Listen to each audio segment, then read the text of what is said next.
This book is for the misfits. This book is for the troubled teenagers who are now adults. This tells our story. This is a 5-star read for me, and the reason why I rate it 5 stars is not just because of the writing and the way that Tia Williams wrote the story, but because this related so much to me. It was like, is this play about us? Because this told so much of my story and the effect that it had on me, I rate it 5 stars. I really love how this story had so much background and the pace that it was delivered to us, so it leaves you asking the question of, okay, what happened next? Why did this happen? Why did he leave her? You know, why is she the way that she is? Why is he the way that he is?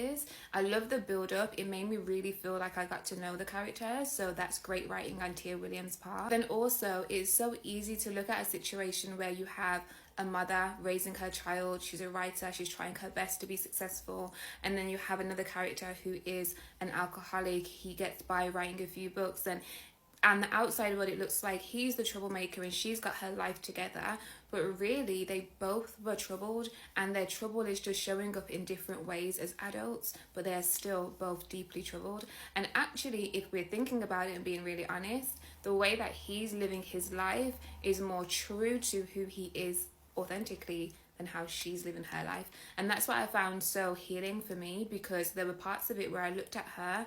I very much as a teenager was Genevieve, and now as an adult I still see myself in Eva. So it made me question, am I living my life fully? Am I actually doing the things that I want to do? Am I holding myself back? And do I have a blurred perception of some of the people who played roles in my story where they hurt me, but forgetting what they had to witness me go through?